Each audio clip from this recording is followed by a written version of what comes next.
Namaste. That means the light in me sees the light in you and honors that light. How are you doing? I'm so honored to be here for the Resiliency Rooted course.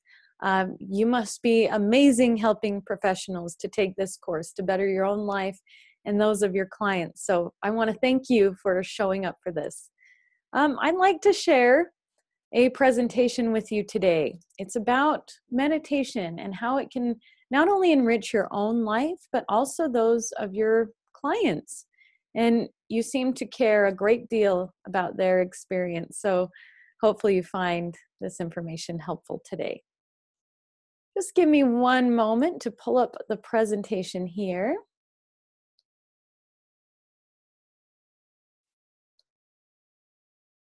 And feel free to follow along. Let's get started. There's kind of a lot to go over when it comes to your own personal evolution. So here we go.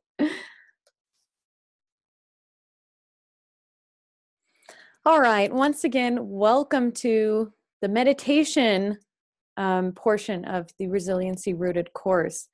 Just want to tell you a little bit about myself. I'm a mom to a wild child. I'm a wife to my husband, Chris Jones. He's love of my life. We live in Salt Lake City. I used to work for the news as a TV reporter and also a radio host. But when I was pregnant with my son, at 8 months pregnant, I got my 200-hour yoga certification. And now I love to do yoga with the sharks at an aquarium here in Utah. I teach meditation and yoga. I've struggled with stress, anxiety. I had really deep depression after my son was born. And I also have a spinal injury, 6 herniated discs in my back. So meditation has gotten me to a place where none of that stuff is part of my daily life. Isn't that amazing? No stress, no anxiety, no depression, no chronic back pain. I will have glimpses of it, but I don't stay there. And that's what meditation does. Meditation teaches me to listen to my body and my mind and my heart and say, what do I need right now? This is where you can find me to learn more because we need to get to learning. So I love Em so much. She's been such a great teacher to me on how to be a mindful entrepreneur and how to share your gifts with the world and how to find your purpose.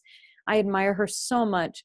And she said this about meditation. She was such a quick study, just one session with me, and she just got it. And she either said this or wrote this to me, but it really impacted me. She said, this technique of meditation is more effective than therapy because it immediately and directly connects you to your true self.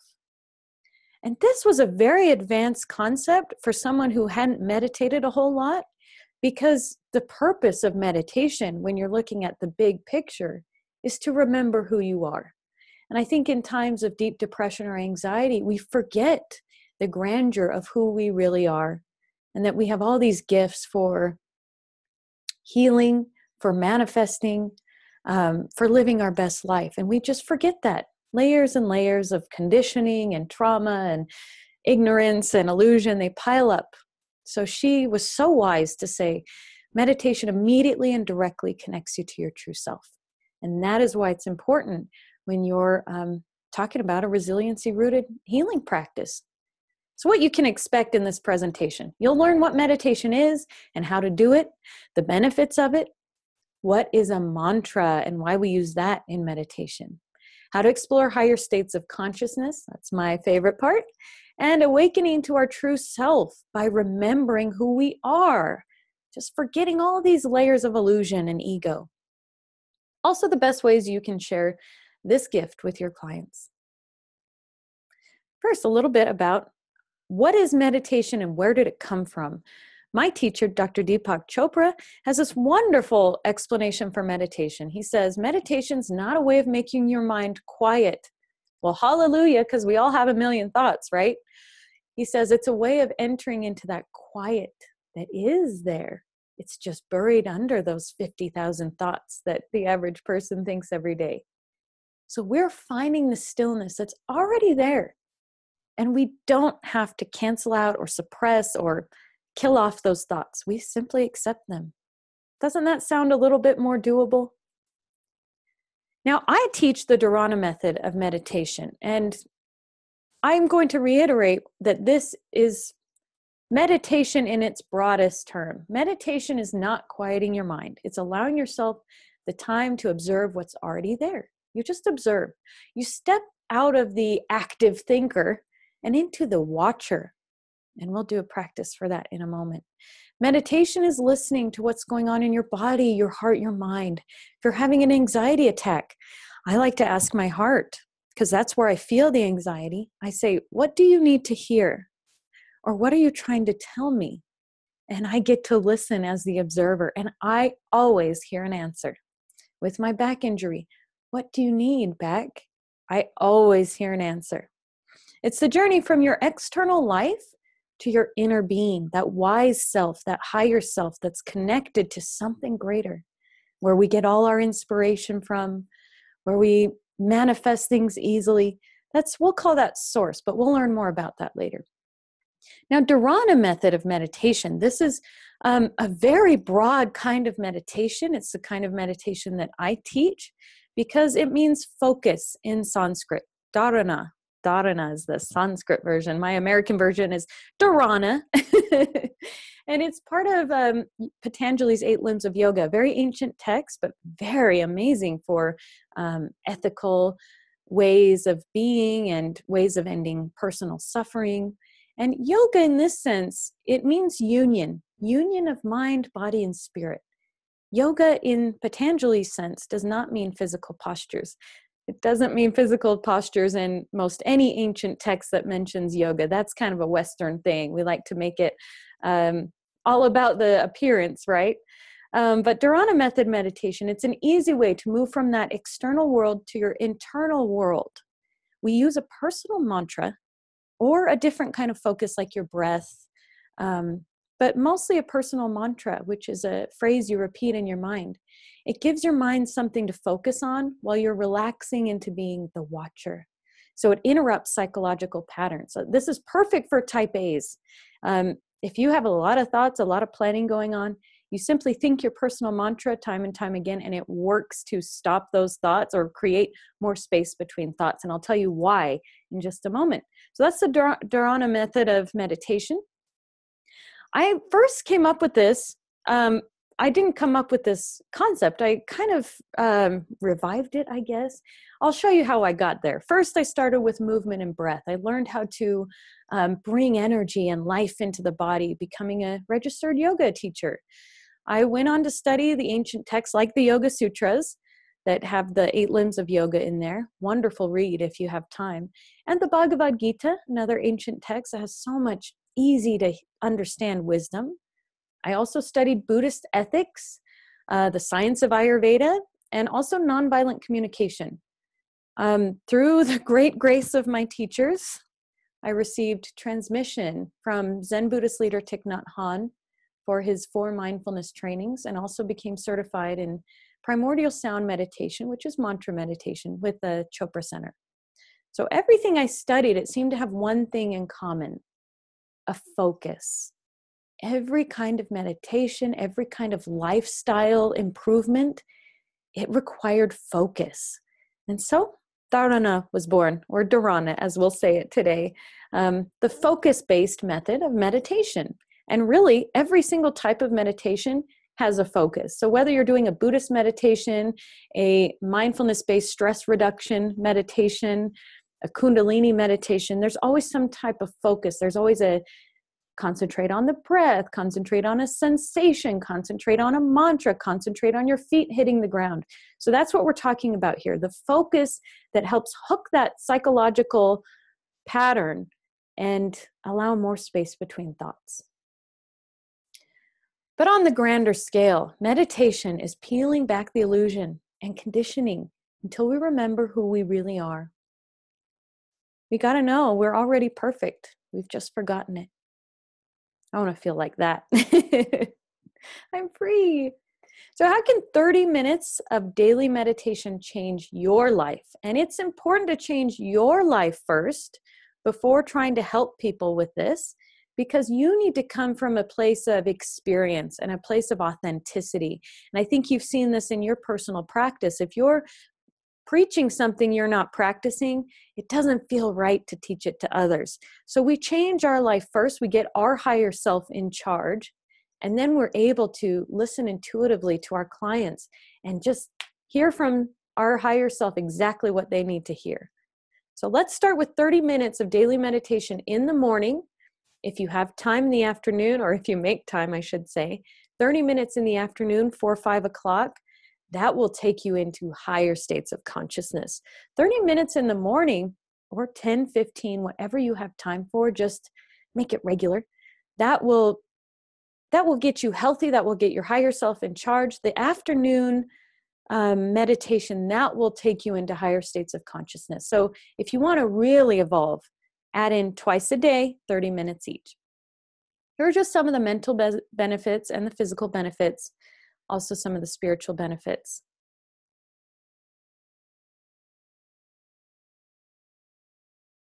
Great. I really like to focus on these for people new to meditation, and these for people who have been meditating already and maybe just haven't found their thing, or maybe they just want to get out of that spiritual plateau. Feeling whole again, lightness of being. People who meditate a lot, they start to get this lightness where they lighten up. They don't take things too seriously. They have an ease about them. And really, that's my favorite benefit of meditation. I go with the flow. When I know that I've been meditating a lot, that's how I live my life. You start living in alignment with your true desires and purpose. You'll notice more wonderful coincidences that we call synchronicities, more manifestation, where you can set an intention and see it come to fruition quickly and easily. You choose a response rather than reacting, and you cultivate self-awareness. Meditation is the antidote to stress, and I'll tell you why. What if I told you that your body responds the same to, let's say, you owe on your taxes, or you get a surprise bill, or your water heater goes up. Let's say one of those things just happened. Your body is reacting in the same way as it would if you were being bitten at by a snake, chased by a saber-toothed tiger, or being attacked by a serial killer. There's no difference in how your body responds. It's called fight or flight response. And we all have it. And stress and that fight or flight response, that's actually a good thing. It's healthy to have some stress to get us out of that danger. Say we were being in one of these situations, that would be good to have our body kick into high gear and act quickly. When it's a short-term experience, though, and I'll go into that more later. Stress is also not the situation. It's your response to the situation. So what you see as stress is actually your response to stress. And you can change that. You can change how you respond to stress, which will change your life. So you've noticed when a gazelle gets attacked by a lion or something, and maybe it gets free, it will bolt, it will violently shake once it's in a safe place. And then what does it do? Does it look around every 2 seconds and make sure it's not being attacked anymore? No. Goes back to eating, grazing, flicking its tail, licking its lips. These animals, these prey animals, they have it figured out. They don't live in a state of fight or flight. They live in a state of fight or flight response, where they respond to an event quickly, and then they move on to a state of rest and digest. And we've kind of lost that transition in our Western busy culture, where we react with fight or flight, but then we stay there. Or also we stay in fight or flight, or react in fight or flight when it's something that doesn't really put us in danger. So say that surprise bill that you weren't planning on from the doctor's office comes, and we kick our bodies into a state of fight or flight, where we're pumping out stress hormones and constricting our breathing and our blood flow to our digestive system, and everything's kind of shutting down so that we can be hypervigilant. Do you think that's a healthy way to live? I don't think so. And science has proved that being in a constant state of fight or flight, or perpetual hypervigilance, plants the seeds of illness. So it's important to correct our response to stress and see each situation or event as something that we can respond to, not react to. So here's some seeds of illness that can come when you have fight or flight going on all the time in your body. If you, these on this side, these are what happens when you're in fight or flight response. You have increased blood pressure and heart stress, which can lead to coronary heart disease. You get a spike in blood sugar, which can lead to diabetes or obesity. You get an increase in stress hormones, anxiety, insomnia, and addiction, and the list goes on. So it's not a healthy way to live your life. You're planting those seeds of illness. So we need to correct that as soon as possible. The opposite of fight or flight is rest and digest. And if you meditate, you've experienced rest and digest. You experience rest and digest also when you're in a state of deep sleep. So let's see how we can cultivate this state, not just in our meditation, but also bring that out into our external life. Meditation allows us to experience this state. So when we sit for meditation, we breathe deeply, our heart rate goes down, we normalize our blood pressure. Just take a deep breath right now. You can feel your muscles relaxing. We're bringing healthy biochemicals like serotonin, oxytocin, those fun drugs, and even the hormones responsible for anti-aging. Our breathing is slow and deep. It's getting blood to our brain so we can concentrate to other organs. Our digestion is firing up. Our metabolism is at optimal level. Why would we want to be in any other state, right? Well, let's create this state as our new way of life. Let's have a lifestyle of releasing and repairing our body and our stress. Regular meditation is important for training your body to spend more time in rest and digest. So if you're spending 2 times a day, 30 minutes each in this state of rest and digest, let's call this kind of the human-made state of rest and digest, where you're like forcing your body to get here. Your whole day may be stressful, but you're taking time for yourself. Well, that's going to have a cumulative effect. You're going to start feeling more rest and digest in your daily life outside of meditation just by having a continuous meditation practice. Because each time we go in, we take some of the benefits out into our daily life. That's how meditation works. You dip into the pool, bring out more water. Dip into the pool, bring out even more water. So because the effects of stress accumulate over time, it's important to meditate daily so that we can release the stress of the day, but more importantly, release all of that stress and fatigue and trauma that we've accumulated over the years. Just think at how much is lying dormant in us that we haven't ever taken the time to just look at. Because once it has attention, it gets to go away.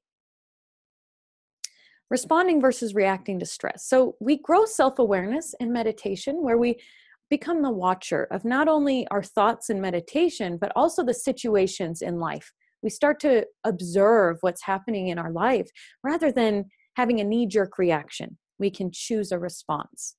So we grow that self-awareness naturally in meditation. It just happens the more you meditate. And it helps us maintain rest and digest by cluing us into our triggers. So things that kick off a conditioned response to stress is called a trigger. So if there is something in your life, and I'd like you to think, that you know will always stress you out, what is that? That is your biggest trigger. And that is what you should spend your energy working on, to heal that trigger and to reframe your belief about why that's stressful. So if you can take your biggest trigger and neutralize your response to it, say you get a big bill in the mail. If you always just kick into a fight or flight response with a bill that you didn't expect, or a higher utility bill, I'm using that because this was what I was healing, then that is what you get to focus on. I got to reframe my beliefs about money, about the fact that I'm always getting these surprise bills. No, I'm not. So I got to do a lot of work on that trigger so that when a bill did come in, I knew that I would have enough. I could pay it at my own pace, that I wasn't going to get another one anytime soon, that sort of thing. So that when I did get a bill, I didn't react in fight or flight as often as I used to. So by becoming aware of how our body and mind feel when we have that trigger, so I noticed when I got a bill, I would just get tense, I'd get angry, I'd get irritable. I would notice that stuff. We can learn to change that. I can choose a response now. I can say, okay, let me breathe first before I open this bill, so that I'm already in a state of rest and digest when I open this, so that the reaction won't be as intense. And then over time, I will start reacting with rest and digest and just stay in that space. So we start to decondition our fight or flight reflexes. The self-awareness we learn through meditation and self-inquiry helps us break free from the software of the soul. And those who are therapists or maybe addiction specialists know the software of the soul as the cycle of addiction, or the trigger cycle. It's all the same thing, and I'll go over that in just a moment. But first, let's ask ourselves the question. When we boil ourselves down to our soul or our spirit, are we an individual soul with free will, or are we just part of a big soul that has a destiny? So are we one or are we many? Well, in Vedanta, the tradition that I've studied that created Buddhism, which is not a religion, it's a wisdom tradition, which created yoga and Hinduism, also fields that don't call themselves religions. They believe this, and this resonated a lot with me, and let's see if it resonates with you. When you come into this world, so you're like a little wave of consciousness, part of a whole ocean of consciousness. So you take a piece of consciousness into this world with you and become your own wave of consciousness with its own individual qualities. But you're ultimately made up of the same water as the ocean, and you're still connected to the ocean. And you always circle back to the ocean to get renewed. Well, that's like the ocean of the Great Spirit. That's what the Native Americans call it, or what people call God, or what quantum physics calls the unified field of energy, where everything is energy and it's all connected. And what the Vedas call Brahman, or pure consciousness. So we're just a piece of that pure consciousness made into this wave that has its own individual qualities. And this is common across many wisdom traditions to think this way. And let's go back to our individual wave. Though it's ultimately part of that big ocean, your wave has individual qualities because you have the power to make choices. So your choices may vary quite a bit day to day. From someone like Gandhi, you see his wave is different than the wave of President Trump because their choices are different. They came into this world, they got different qualities in their brains. They have a different body, they have different soul desires, and they make different choices. So they're individuals, yet they're connected to the ocean of consciousness. So the path to evolving into that higher consciousness, to your higher self, is built by the choices you make. And you've probably heard the word karma, but karma is just a word for action in Vedic tradition, or choices. You can call them choices too. They're fueled by our desires. So it kind of exemplifies. I have a glass of wine here because I used to drink quite a bit, and I would reach for a drink when I was feeling anxious or bored, and I didn't want to feel that way. But I hadn't learned any tools to cope with those feelings, and so I would reach for a glass of wine or a glass of alcohol or whatever, and I'd drink that, and it would make me feel better.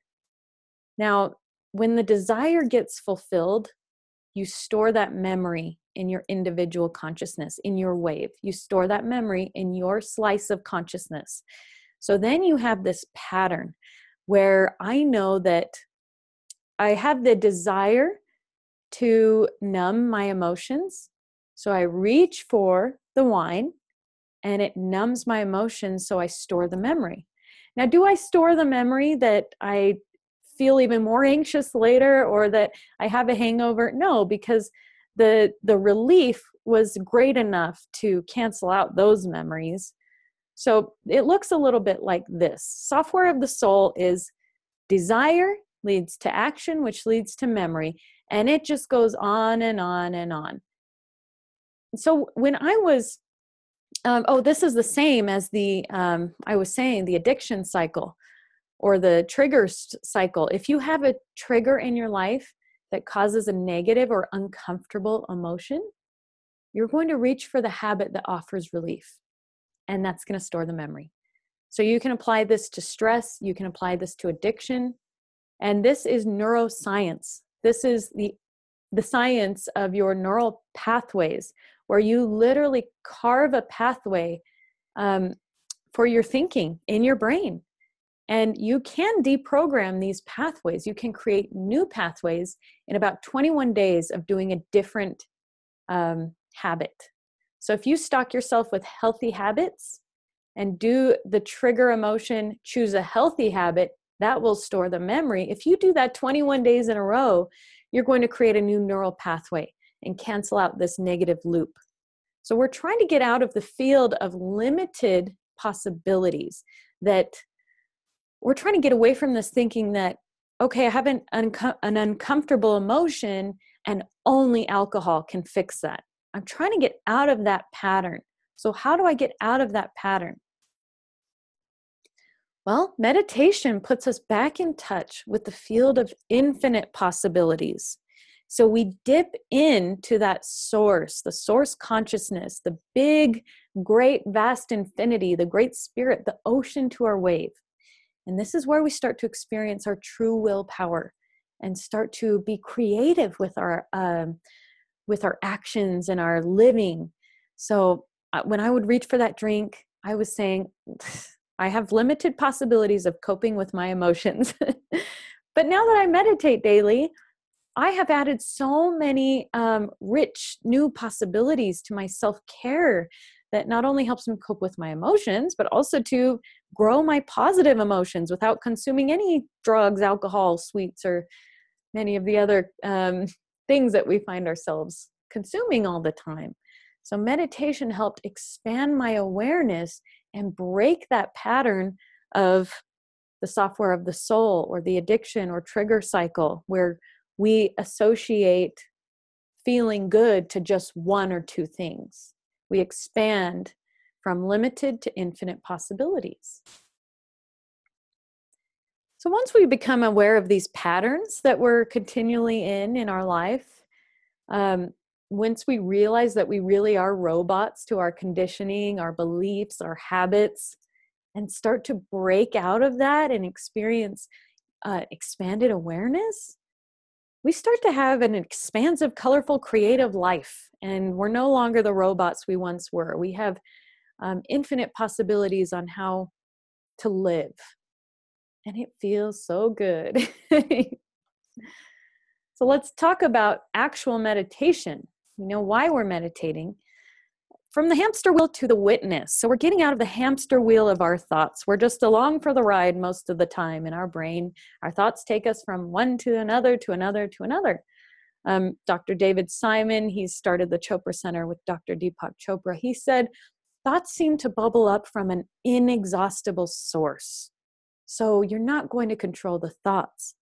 But just knowing that we're having thoughts, even being the observer to our thoughts, is a huge benefit to us, because that means that we're not our thoughts, and we're not a victim to our thoughts, and we're not stuck in our thoughts. We are the observer. We have the power to step behind the waterfall of our thoughts and just watch them and not be triggered by them, not play into them, and breathe and be with them. So we're not trying to rid ourselves from thoughts. We're just stepping off the hamster wheel, or we're stepping behind the waterfall to be the witness. So I want to tell you about the gap, but just 1 second. Okay. You just experienced the gap. Many people, when I do the 1 second, they just pause and there's no thought going on. Maybe you had a thought in that short time, but perhaps you had a space in between your thoughts. where you are just present. Well, this is called slipping into the gap. This is the space between thoughts, and this is where we find our infinite possibilities. We bump into our soul. We experience the ocean or the great spirit or source consciousness. And you've all been there. Every thought has a space between it and the next one. Even if it's tiny, it has a space between it because thoughts need to pop in and out of existence. And they need to pop in and out of that space of infinite potentiality, from pure potentiality. So there needs to be a pause where there's just the field of pure potentiality for that next thought to pop in. Because remember, that field, anything can happen. The next thought could be anything. So know that you always have space in between thoughts, no matter how minuscule. And this is quantum physics. This tells us that the vibrations, energy, thoughts, they pop in and out of existence from this field of pure potentiality. And as you meditate, your brain starts to enjoy this space more and more. And it starts to want to spend more time in this gap. And this gap feels like quiet, infinite space. This is why active meditations aren't ideal. Meditations where you're engaging the body or you're engaging the senses, these aren't ideal for you to really touch that space because activity keeps you in the level of activity, in the level of your external world, the level of your mind. When you're sitting and repeating quietly your mantra or focused on your breathing, you can travel to that quiet, infinite space. And that's where you really see the renewal, the repair, the evolution of your consciousness. So I really recommend keeping that regular sitting practice, and then maybe you can add in a guided meditation at night or a sound bath every once in a while or a walking meditation. But definitely have your silent or your sitting practice where you can practice experiencing the gap. Will you know that you're in the gap? Here's the thing. You won't know you're in the gap until you're out of it or you have another thought. Because the gap has no thought. It's the experience of the field of pure potentiality. It's this thing right here, nothing. Anything can happen in there. We bump into our soul. We experience who we really are. Each time we slip into this gap, we bring our higher self's qualities with us. And it has a cumulative effect. The more you slip in, the more fulfilling your life is outside of meditation. And this field, you won't know you've been in it until after you're out of it. So you might lose your breath, which you won't notice. You might lose all thought. You will lose all thought. And you'll just be being in existence without thinking anything, without really breathing. And then all of a sudden you're not there anymore. And you say, where was, oh, I think I was just in the gap because I didn't fall asleep, because if I fell asleep, I'd feel really groggy, but I feel great. So that's how it kind of looks. You won't know you're in the gap until you either come out of it or you have another thought. This is exciting. Our true nature is really that infinite consciousness that we're touching in that gap. And we're really all this ocean of pure being, of pure intelligence, of pure manifestation, and everything else is just an experience in this consciousness. So your external life is just an experience happening in this infinite consciousness. Even your body is just this experience happening in infinite consciousness. The consciousness, the infinite consciousness, is the source of all of the experience. It comes from and happens in consciousness. So this is where it is helpful to know the layers of experience that we have in consciousness, the full spectrum of our experience. So in the 8th century, the enlightened Vedic sage Adi Shankara, he categorized all of these experiences that happen in consciousness into the layers of life: our physical body, our subtle body, and our causal body. So here we'll learn about all of the layers within these. Okay, so here's the diagram that shows how multidimensional we are and the varied experiences we can have as conscious beings. So first we start with our environment. This is our extended body, and we call it the extended body because you're exchanging molecules with your environment all the time, not just with plants and oxygen, but with toxins coming in through our skin, or nourishment, a nourishing steam room or something like that, a massage. Being out in nature is very healing. So we are our environment. So I recommend make your home environment something that nourishes you, and try to seek environments that nourish you. Do your part for the environment, that sort of thing. We have our personal body. So this is, in Sanskrit, it's called Annamaya Kosha, which means the covering made of food. You are what you eat, basically, so choose wisely. I think you know the difference between when you eat leftover pizza, how you feel, and when you eat a bowl of fresh berries. And you feel that vitality in your body, because that is what your body's made up of. Energy. The yogis call this prana. This is our life force. This is what keeps us alive. What's the difference between alive and a dead body? Is the energy, the vital force within us. We can put a label on it of breath. You need to breathe to be alive. So breath is the energy, and it's still in the physical body. It's not anything too spiritual or anything like that. We breathe to enliven and remove the impurities of our physical body and calm our bodies, calm our minds. We're not quite in the realm of spirit with the breath. Some yogis kind of think that way. It's very important to do breath work so that you keep your physical body and your mind calm, but we're not quite in the soul yet with our breath or our life force, which is so interesting. You'd think our life force would be something so profound, but it's actually still in just this external layer. We get deeper, going into the subtle body, the mind, intellect, and ego. Here, our mind is emotions, feelings, desires. This is our, we know it very well. The mind that just goes and goes and goes from that inexhaustible source. The intellect is a little higher than the mind. It's a little more discerning. So it has your ideas. It kind of makes sense of the world. It has concepts.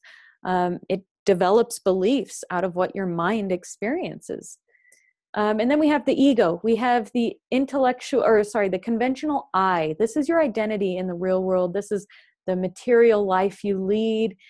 Who am I? How do I belong in this world? So you can think of mind, intellect, and ego as, okay, your mind, like buying a dress. You need to have a dress for your for this big event that's coming up, a big gala. So your mind says, I want that dress. I want a dress for this gala, and I want a nice one. So that's a desire. Your mind has the desire to get a dress. You go try on dresses, and you come to the realization that you want this long red dress with the slit up to your hip, and that is utilizing your intellect. You have made a discernment on which dress would be best for you, and you choose that dress. Then you show up to the gala, and you're very proud of your dress, and you say, I look beautiful. That's your ego. That's the identity. You say that this dress is the example of who I am. This dress represents who I am. Or you could see someone with another dress, and you could say, I wanted that dress. My ego is hurt because you look better in that dress, or something like that. So you can see how the subtle body works. Now, the ego is the gateway to our spirit. And this little pinch in the diagram actually opens up with more meditation so that you can more freely access these layers of your life.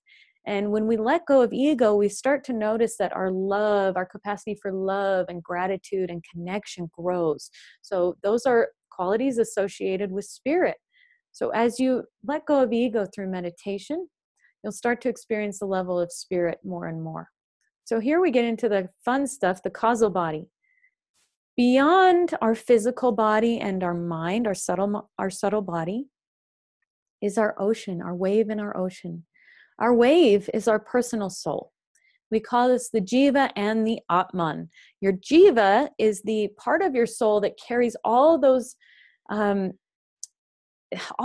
quirks you were born with, all those traits you were born with, your personal karma. Maybe if you want to believe that you've carried karma through past lives. That's where it's imprinted. Your memories, your true desires. Then we have your Atman. Your Atman is the wave that's connected to source, really connected to the ocean. And that's where you'll find your higher purpose. That's where your higher self will guide you and manifest for you. Then we have our collective soul. If you have any psychic abilities or, kind of supernatural gifts, or you're an empath, or any sort of sixth sense, you are tapping into the energy of the collective soul. You are pulling from the infinite wisdom of a higher soul. This is the collection of human knowledge, human experience. This is the realm of myths and archetypes of gods and goddesses. This is where you can acquire the traits of your favorite god or goddess. That's why they were made. That's why mythology has been written down for thousands of years, is so that you can take on the traits of your favorite humans and your favorite gods and bring those traits with you into this life. We do have access to be whatever it is we want to be, and have whatever powers, have whatever knowledge, whatever wisdom, and we pull that from the collective soul. Beyond the collective soul, we don't want to get stuck there. It can be a really fun place to be, but we don't want to get stuck there, because we want to get to the universal soul. This is our Brahman, our ocean. This is where our infinite, pure potentiality, our great spirit, our source consciousness, that's where it is that we get renewed, that we bring those deep qualities of total love, total gratitude, total understanding. So don't get stuck in these levels. We use mantra and meditation to travel freely between this half of the diagram and this half. So it is possible for you to access all of that. Think of it like you're wanting to make toast. So you're wanting to be the best you can be, or you're wanting to make the best toast. Well, first, you don't just go take the toast to the power plant and say, or take the bread to the power plant and say, can you make this toast? No, you need to utilize the different stages of power, the different stages of consciousness, or we'll call it electricity. So you get a toaster, you get in touch with your personal consciousness, and your personal consciousness draws on the collective consciousness, which pulls through universal consciousness to power your toaster, which brings your best self into existence, or cooks your toast for you. So you don't have to understand this concept completely, but just know that just by intending to be more conscious, you'll start to touch that personal consciousness, which then will lead you to collective consciousness and universal consciousness naturally, because it's all drawing from the same source. As we continue with meditation, we freely go through these layers and experience the true multidimensional beings that we truly are. We're just like an onion. All of this is built into us. We just need to remember that. We use mantra as a vehicle to traverse these layers of life, to go from our external life to the infinite awareness, from the manifest to the unmanifest, from local awareness to non-local awareness. We use our meditation and we use our mantra as a vehicle to put us back in touch with this, so we can bring more of this back into our manifest life. So here's where a personal mantra comes in. First of all, personal mantras are just Sanskrit phrases that have no meaning. They are pure sound. They're made from the 108 prime seed sounds of the Sanskrit language. So if you were to walk through nature, you would hear these same sounds. Meditators called rishis in ancient India and the Himalayas, they meditated day in and day out, and they could hear the sound of everything. The sound of a wind rustling through the trees, the sound of water, the sound of rain, the sound of somebody who was loving them. They heard all of these sounds, and they decided that there were 108 seed sounds. And the whole Sanskrit language is made up of these seed sounds. And your mantra will contain a seed sound and then a couple of other words to make it a complete mantra, which a mantra is a couple of words put together. So just take a walk through nature and you'll hear the primordial sounds of nature, these hums, these buzzes, these rustles. You could probably even hear the sound Om if you go quiet and you hear as far as you can. Om is the underlying sound of all creation. It's the essential primordial sound. If you know only one sound, Om is it, because it is the sound of everything. And that's where this symbol comes in. This is a symbol for Om. So you might see it a lot of stickers on cars, or a lot of yogis or meditators wearing this. It just means harmony, the universe in harmony, the symphony of the universe. All is in harmony. The vibration of the universe. Healing, healing, healing. So with a focus on sound rather than meaning. Okay, so mantras have the sound without the meaning. You don't produce meaning when you just are focusing on the Sanskrit sound. So let's walk you through an example.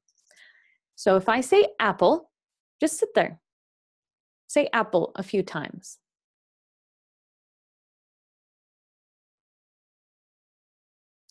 Perhaps apple created more thought of eating an apple or admiring an apple or an image of an apple. Now close your eyes and repeat the sound Om, Om, Om. Just repeat the sound Om.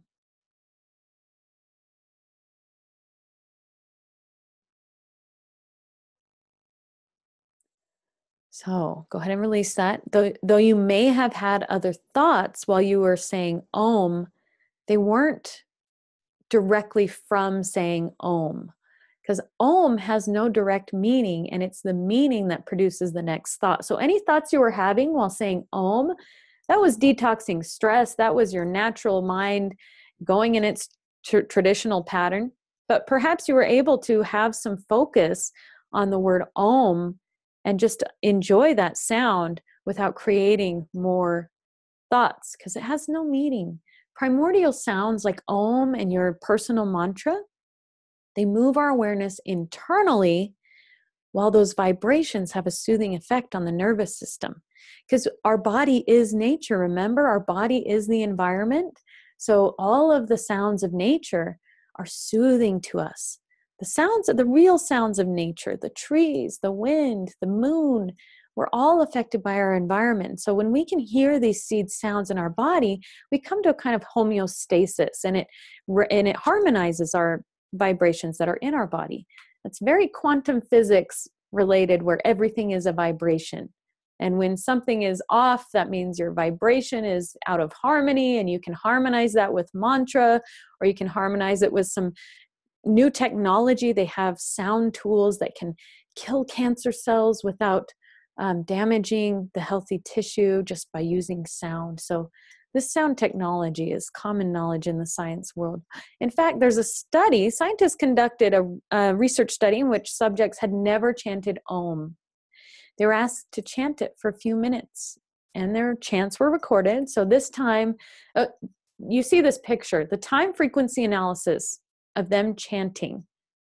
Well, okay, sorry, this is a little out of order here. So these subjects, they came in to the study, and their brainwaves were recorded, and they had irregular waveforms. And these showed the scientists that they had unsteadiness in the mind. So they had never chanted Om before, didn't know what it would do. They were asked to repeat that mantra time and time again for a few days. And the experiment was repeated over and over and over. Well, then they analyzed their brain waves after doing this for some time, and they totally improved. They were regularly spaced. They had almost perfect symmetry and harmony. So they harmonized their brain waves and also witnessed improvement in focus and concentration and steadiness, and found themselves to be more in peace and had less mental stress, more calm. And these are all qualities of that infinite field of possibility. So using that mantra helps you tap into that field of peace and calm. We use that mantra to touch that field of unbounded awareness. Because these sounds, these seed sounds, have no meaning. It's Sanskrit to us. We don't understand this. And these seed sounds actually have no meaning. I mean, you can take a Sanskrit word made of these sounds and make meaning. And you can also put together some words to make mantras that have meaning. But our personal mantras are made up of no meaning. Okay? So there's nothing to hold our attention at the level of activity. So we can just slip into the gap between our thoughts. They're like seeds planted in awareness, these mantras. So keep the seed inside where it can do its work. And when you visit meditation, you visit that mantra. So don't let the mantra come into your everyday life. If you have anxiety, don't start thinking your personal mantra. Save that for the sacred experience of touching awareness within your meditation, because that's what it's for. It's meant to be planted in you and be used within your inner silence or your inner experience. And saying this personal mantra is the practice of Dharana meditation, because it's utilizing the power of focus. You're giving all your focus to this mantra. And if any thought comes up, you favor the mantra. You come back to the mantra. You're focused on the mantra. So everything else has to eventually fall away, because your mind can only focus on one or two things at a time, truly. So you can use the power of focus to get into a steady state of mind. Using this personal mantra helps strengthen awareness, helps build up your life force and vitality, reduce your negative karma. So if you have addictions, if you have things that you came into this life already fighting, it helps reduce that, and it powers all of our actions in a positive way. So how I choose the personal mantras, again, they're these seed sounds from nature. They're the sounds of nature. And they go along, these 108 sounds are actually 108 phases of the moon. So the meditators, the rishis in ancient India, meditating in the Himalayas, they noticed that the primordial sounds of nature were different when the moon was in a different position. So they wrote down all of this stuff, all of these positions of the moon, and all of the sounds that each one had. And it came up with 108 seed sounds. So the sounds of nature are different at different times of the lunar cycle. And that makes sense, because the moon has its own force on the earth. It carries the tide. It can be correlated to a woman's menstrual cycle. So when the moon's a different place in the sky, it can make sense that the world sounds a little different. And so you have your own sound. When you were born, there was a particular sound. And your soul, your spirit, your consciousness, it resonates with that sound. That sound is home to it, because that was the sound that was going on when you were in infinite consciousness and when you became a little wave. So when you came through the threshold, this sound is healing. This sound is familiar. This sound will remind your consciousness to travel back to source.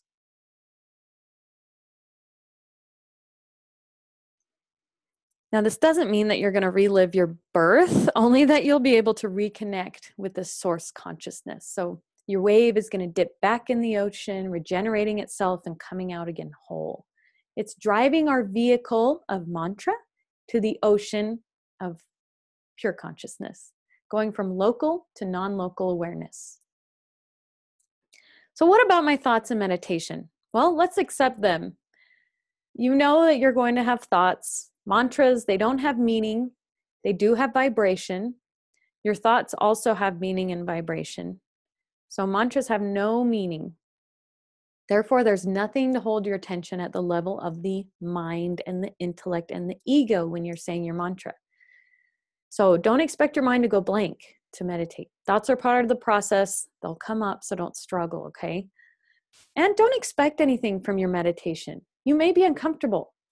I mean, you're detoxing stress. You might be fidgety. or you might be totally calm and relaxed. And it might vary day to day. You might slip into the gap on some days and be barraged with thoughts on another day. So just go into meditation with a fresh slate every time. Remember that we don't meditate for the experience in meditation. We're not trying to seek the gap. We're not trying to access cosmic consciousness. We're just there to repeat our mantra. We meditate for the results outside of meditation. We meditate to enrich our lives, to expand our consciousness outside of meditation.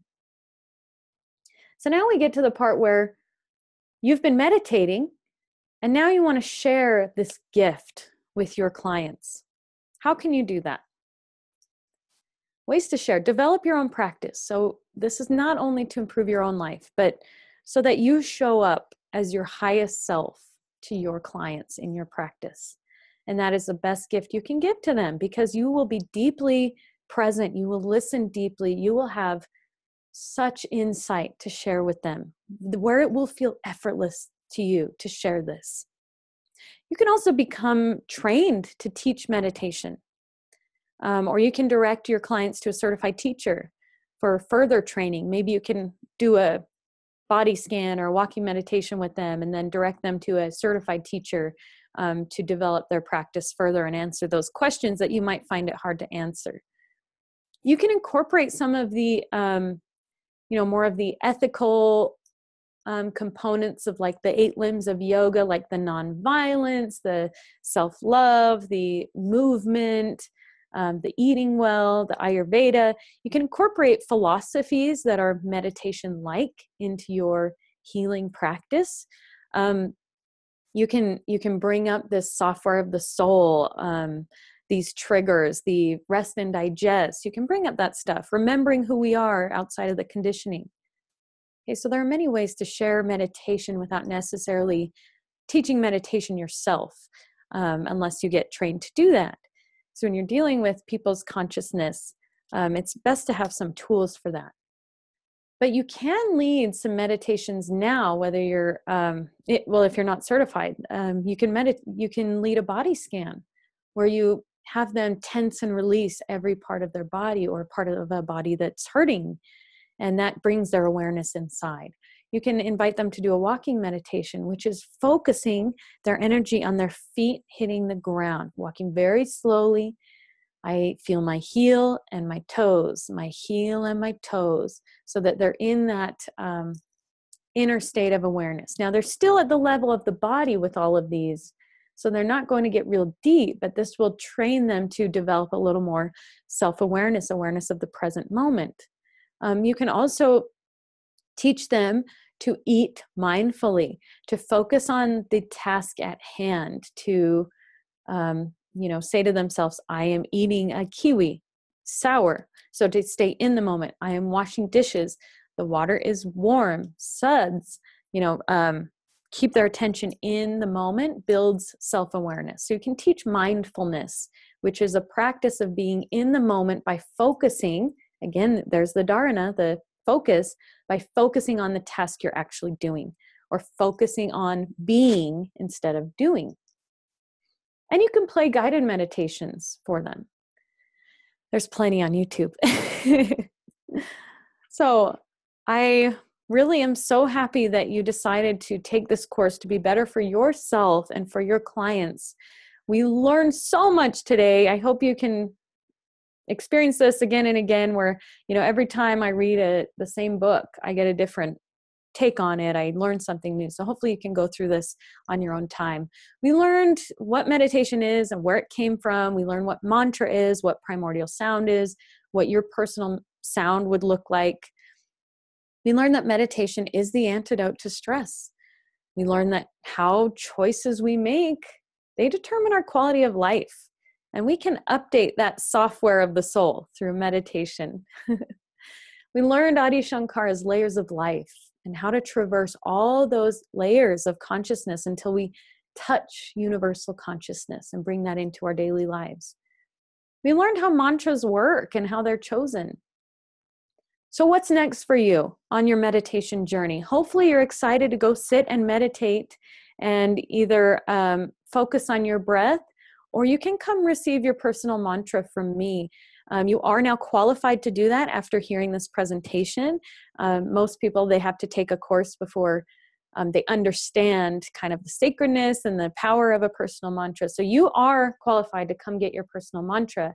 That is part of another little mini course where you also learn the practical aspects of meditation.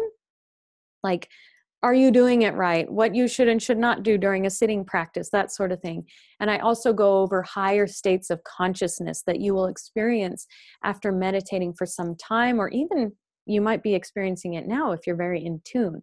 So if you are already a certified meditation teacher, you can now just receive your personal mantra. And if this is kind of new to you, you can receive your personal mantra and also take those other quick mini presentations, and I will give you 20% off of all of this. So just contact me, reference this course. Here's my contact information. And I want to thank you so much for your attention and for wanting to be better for yourself. I encourage you to meditate 30 minutes, morning and afternoon. Tie it in with your routine. Don't brush your teeth until you've meditated. Don't eat dinner until you've meditated. Write down your desires before each meditation. Read them aloud, and you'll see how quickly they become a reality. Check them off and add new ones. Let's manifest those desires. So that's your homework. Thank you so much for your time and attention. I know that you're going to enjoy this path and that you're going to help so many people, as you already are. Thank you so much. Namaste.